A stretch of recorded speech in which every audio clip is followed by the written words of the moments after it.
Good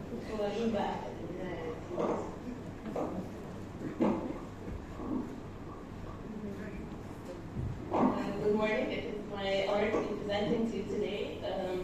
Our patient presented to the Glaucoma clinic late 2020. She's a 20-year-old female known to be asthmatic with right-sided deafness, and her complaint was bilateral gradual diminution of vision for 1 year. On examination, she had a visual acuity of 636 OD, 612 OF. Her IP was 26 and 20 on travel norm. Gonioscopy revealed a closed angle. And the posterior segment examination revealed vascular sheathing and a stopping of 0.6 in the right eye and 0.8 in the left eye.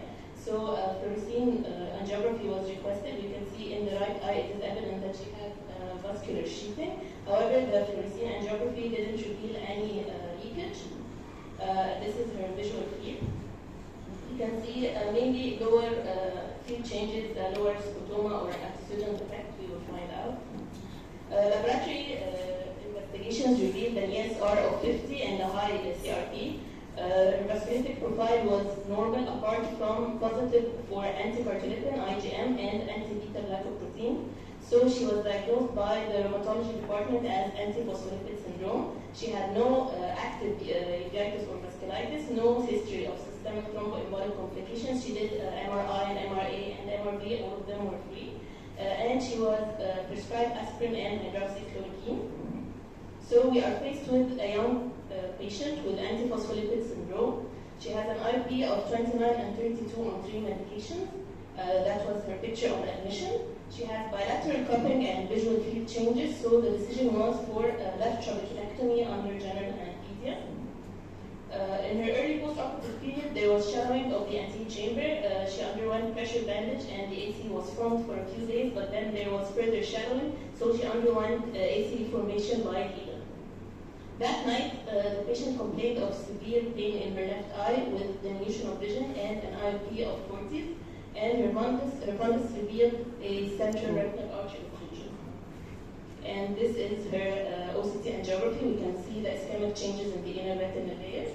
So she was put on anti-glaucoma. She was given a pulse steroid for 3 days and a subcutaneous heparin, 80 mg every 12 hours, which was overlapped by Mariven later on. She was then switched to oral steroids, and then this was discontinued by the rheumatology department as they said that there was no role for systemic steroid therapy in antiphospholipid syndrome. So what was the cause of this artery occlusion? Could it be a thrombus secondary to her antiphospholipid syndrome? It's possible because it's well documented that there are acute vascular occlusions by antiphospholipid syndrome, and especially in young cases, and there's also a case of bilateral central retinal artery occlusion. And this patient had stopped her aspirin right before the surgery. She was supposed to look great, continue after, but her mother did not continue the medication. Was it a secondary to an elevated intraocular pressure following the AC formation by viscoelastic? We know that glaucoma is usually associated with vein occlusion, not an artery occlusion.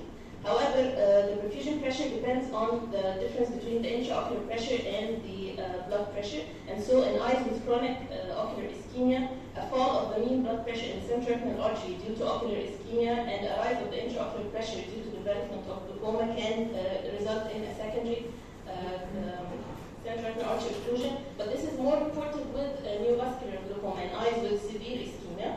However, this paper mentions a young healthy male that was so drunk that he fell asleep on his eye, on his face, and had developed a central retinal artery occlusion the following day. Or was it due to nocturnal arterial hypotension? 2/3 of the normal population develop a 10% decrease in their mean blood pressure during night, and this is more exaggerated in patients with chronic ischemia. So at night, this is considered the straw that breaks the camel's back, and the flow in the central artery may reach almost zero. And this accident happened during night, so it could be any of these 3 factors. But we know that eventually this patient has an increase to any changes in the perfusion pressure due to her ischemic condition. Her last follow-up last Thursday was as follows. Her vision was 0.3 OD, 360 OS. Her blood pressure, her intraocular pressure was 16 OD on full topical anti-glaucoma and 10 in the left eye. Her cuppus ratio was 0.7 and 0.9, and this is her latest visual field. And if we look again at her previous fluorescein, we can see that there is an optociliary shunt in this eye. So it is possible that this patient had developed a thromboembolic event that passed unnoticed, and she should have been put on an anticoagulant previously. So my question to the panel is, what are your thoughts on the management of the IOP in the right eye? Is she stable like that? And I would like to thank Dr. Yansing and Dr. Ayman for managing this case and inviting me to present, and Department 12 residents for their proper management and documentation for this case. Thank you.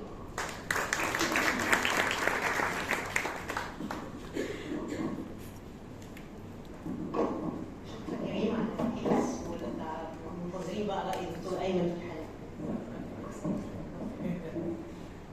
الحقيقة عندي استفسارات أكثر من أولا أنت قلت لنا إن الانتراوكولار بريشر في الرايت اي بقى كويس 16 على إيه؟ فول توبيكال، وده ما كانش افكتيف في الليفت اي. اصل احنا لما شفنا البرزنتيشن في الاول كانت واحده 20 something واحده 30 something، فيعني انا اقصد كان ممكن نصبر عليها شويه، كان يمكن الانتراوكولار بريشر نزل شويه. صح، موجود فعلا.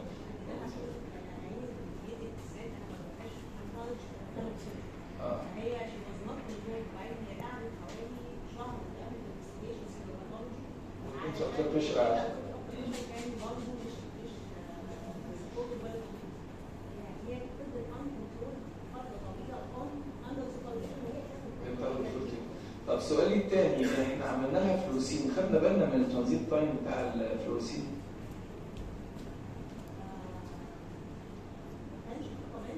ما هي دلوقتي هي عندها يعني لو هي عندها حاجه اسكيميا، بحيث ان هي اصلا عندها فيوجن مش كويس، بحيث ان شويه انتراوكولار بريشر عليوا في ليله بالليل دخلوها في حاجه زي كده، لان هي الحقيقه الكويستشن ماركس اكتر من الكلوز اللي موجوده في الحالات. وهو عاده الحالات اللي هم الفيرتس الغريبه دي دايما الواحد يشوف فيهم العجب بالظبط كده. ما هي ماشيه على فول تريتمنت، ما تجيش ناحيتها بقى.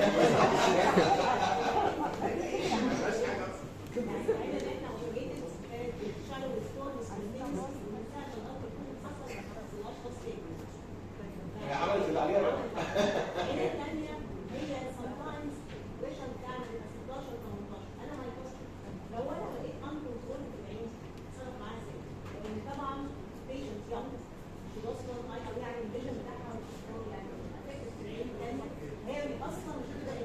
محتاجين بقى نرجع للي حصل في العين الاولانيه، الريفورميشن اوف ذا انتيريور تشامبر لا، هل احنا عرفنا الانتيريور تشامبر كانت لوست ليه؟ يبقى ده مش بيقبض، انت لو اضطريت تعملي حاجه في العين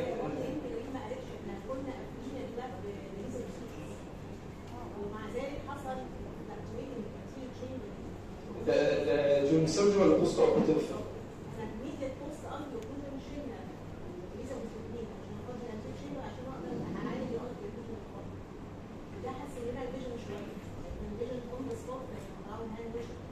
ما هو دلوقتي لو كان الاساس ان هو شالوا انتيريور تشامبر علشان اوفر فلتريشن، فيبقى احنا مش المفروض ان احنا نشيل الريزبل فيتشرز، والا هيبقى عندنا مور شالوينج اوف ذا انتيريور تشامبر. يعني ده بدل ما نعمل ترانزيت.